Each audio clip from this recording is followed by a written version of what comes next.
Hello, welcome back. Thank you so much for being here. Today we're going to be ranking all of the concealers I tried in 2023. So before we get into it, I hope you'll consider subscribing to my channel before you leave.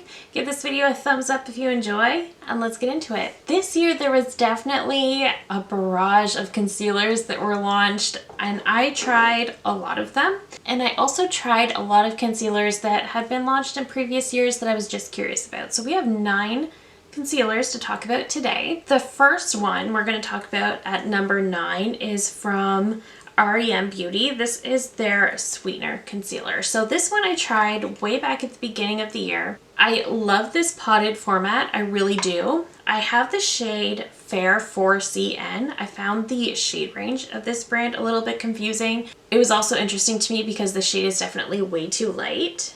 Very, very fair. So I like that it's creamy. I like that it's in a pot. The shade range I found a little confusing, but I did like this concealer as far as coverage. I thought it covered up a good amount. It's just that I found it wasn't the most hydrating for under my eyes. And I am somebody who does have dry skin. I occasionally deal with really dry under eyes, and having something like this just makes it so much worse. So I was a little disappointed that it ended up being pretty drying. I noticed the first few times that I tried this out that I really liked it. I thought it went on just fine. I thought it looked nice, but then I would find throughout the day that it just looked really dry. So this really isn't my favorite. Again, I do love the component. I love this glass jar. I think it's beautiful.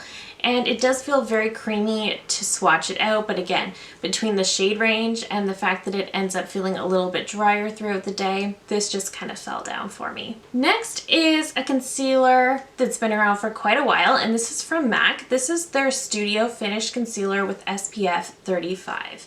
So I did a full face of MAC a few months ago, and that's when I ended up picking this one up because I don't have any MAC concealers. So it just looks like this. The shade is NW10. You can see it's pretty much an absolutely perfect shade for me. I will say it does feel a little bit stiff. I do love the component. I love that it has SPF, but like I said, it is a little bit stiff, which to me makes it a little more difficult to blend out. It's almost easier to blend this out with the fingers, which is not a method I prefer. I do like this as far as coverage goes. I think it gives a really nice full coverage, so I do love that. Again, I do like that it's a pot. It's just that because it's in a pot, it is much like the REM. It is slightly drier in formula. For my dry under eyes, this just doesn't work the best for me. It's not a terrible product by any means. Okay, coming in at number 7 is actually an eye brightener, and this is from NARS. This is their light reflecting eye brightener. I have the shade Night Swan. So much like the REM, this comes in a really nice frosted glass jar. And because this is an eye brightener, it doesn't have the most coverage, which I knew to expect. I really do like this. So the shade is perfect. I believe they only have 5 shades. I don't mind this. I think it's nice. It's hydrating. It looks really nice on the under eyes, but it is a pretty sheer coverage. I would say of all the eye brighteners I have, the Charlotte Tilbury is probably my absolute favorite. I mean, that's more of a color corrector, but I would say that's my favorite. I also really enjoy the Rare Beauty just because it is a little bit more hydrating than this one. This one isn't drying like the previous 2 concealers that I mentioned, but it is a little bit more stiff. This does provide a really nice brightening effect, but there's very little coverage. I feel like I get a little bit more coverage from the Rare Beauty. Even the Charlotte Tilbury color corrector, which granted is a color corrector, I just find that it brightens up the area quite a bit better than this as well. I still think this is really nice, very blendable, very easy to work with. I think this is really, really nice. It's just I have some eye brighteners I like a little bit more, but there's nothing wrong with this. This is not a bad product. Coming in at number 6 is a concealer that I really, really loved throughout the majority of the year. But this is the Makeup by Mario Surreal Skin Awakening Concealer. So I still love this. This is very full coverage. It just comes in a small doe foot. I love the packaging. I have the shade 120. So the shade is really good for me as well. Again, very full coverage, easy to blend out, easy to work with. Just looks super nice on the skin. When I initially tried this, I believe it was in the spring or summer at some point, and I really loved how this was easy to blend out. I did notice that if I don't set it with powder, it has a bit of a tacky feel to it, which I just don't like. I can't stand that, so I do have to powder my under eyes. In the summer months and the warmer months, that was not an issue. I find as we're getting into the colder months, when I powder this, it ends up looking really dry, which then ages me, so I don't like that. So I'm simply putting this at number 6 because it's going to be a summer concealer for me. It's one that works for me very, very well in the spring and the summer, even into the fall. So I still love this. When I love this, I really love this, but going into the winter months, having to powder it on my dry under eyes, definitely not working out. So I love it, but only at certain portions of the year, which is why this is now ranking a lot lower than I expected. Coming in at number 5 is one I picked up during the spring Sephora savings event. This is from Valentino, and this is the Very Valentino concealer. I had the shade Light Rosy 1. So I don't know what compelled me to pick this up. I just was very, very curious about it. And this is actually what I'm wearing today, and I really do like it. This is a bit of a thinner formula. So it just looks like this. Again, thinner formula, lighter coverage, but very creamy, very hydrating. The shade is pretty good. I think I need just a little bit more coverage than this actually gives. So for that reason, this one is at number 5. But I do think it looks super, super beautiful on the under eyes. Again, it doesn't feel at all drying today. I've been dealing with some excessive dryness around my eye area. I can't figure out what the problem is, but this felt really, really nice to put on under the eyes today. So definitely giving this points. I love how hydrating it is. I love how easily it blends out. As for how it sits on the skin, it's hydrating. I do think this is super, super nice. This does also crease pretty badly if you don't powder it, so I would say that as well. However, it is a really nice lightweight hydrating formula. Coming in at number 4 is one I'm not really sure I have even talked about. I got this during the Ulta 21 Days of Beauty, I think back in September. This is from Lancome. This is the All Over Concealer. The tube is pretty large. The doe foot is also pretty large. It just looks like this. I have the shade 090. Again, perfect shade for me. What I like about this is it is a thinner formula, but it feels very, very silky. It gives a really nice coverage to it as well. I find this is definitely a more medium to full coverage concealer. You can definitely use this all over the face. It looks super, super nice. It feels lightweight. It feels hydrating. It really is a lovely consistency. I do find if you blend it out right away, you'll get a much lighter coverage. This is one that I do find I need to set, which is fine. That doesn't bother me.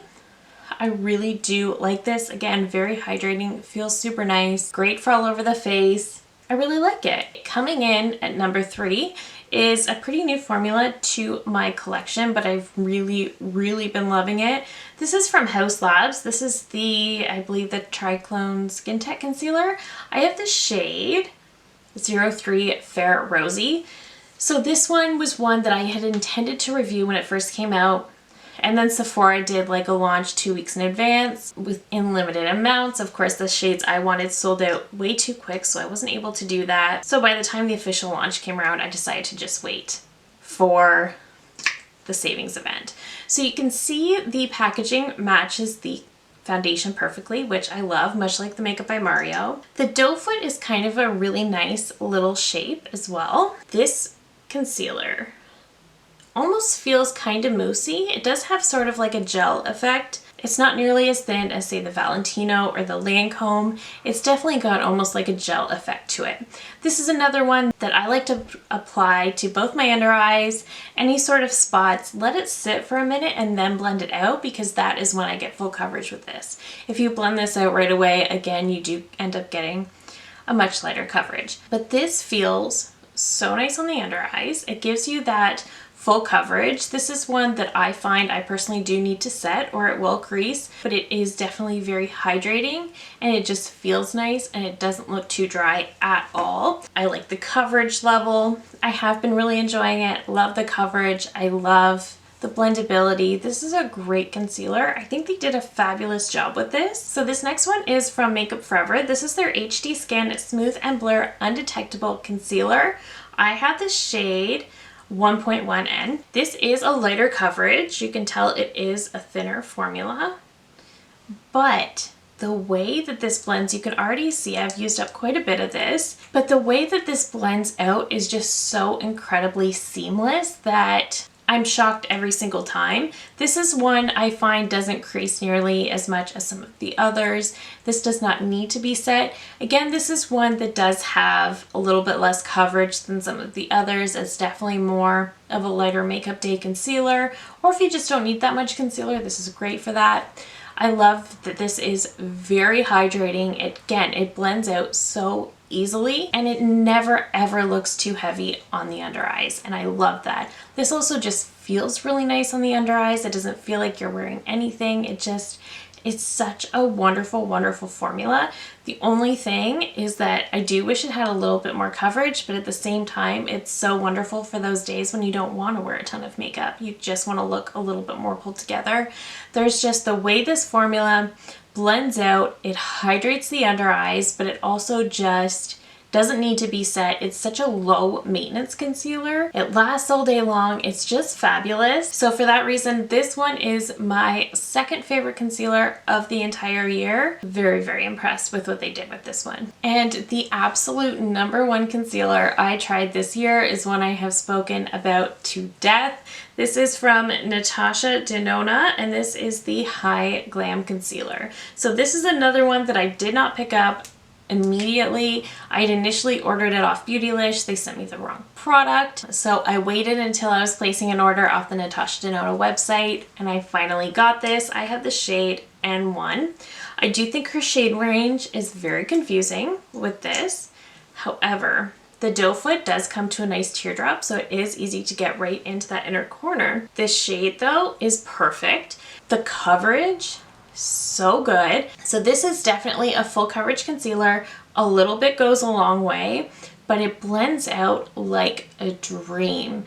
This is a concealer that is so fabulous for all over the face. I have actually worn this all over the face as foundation so many times.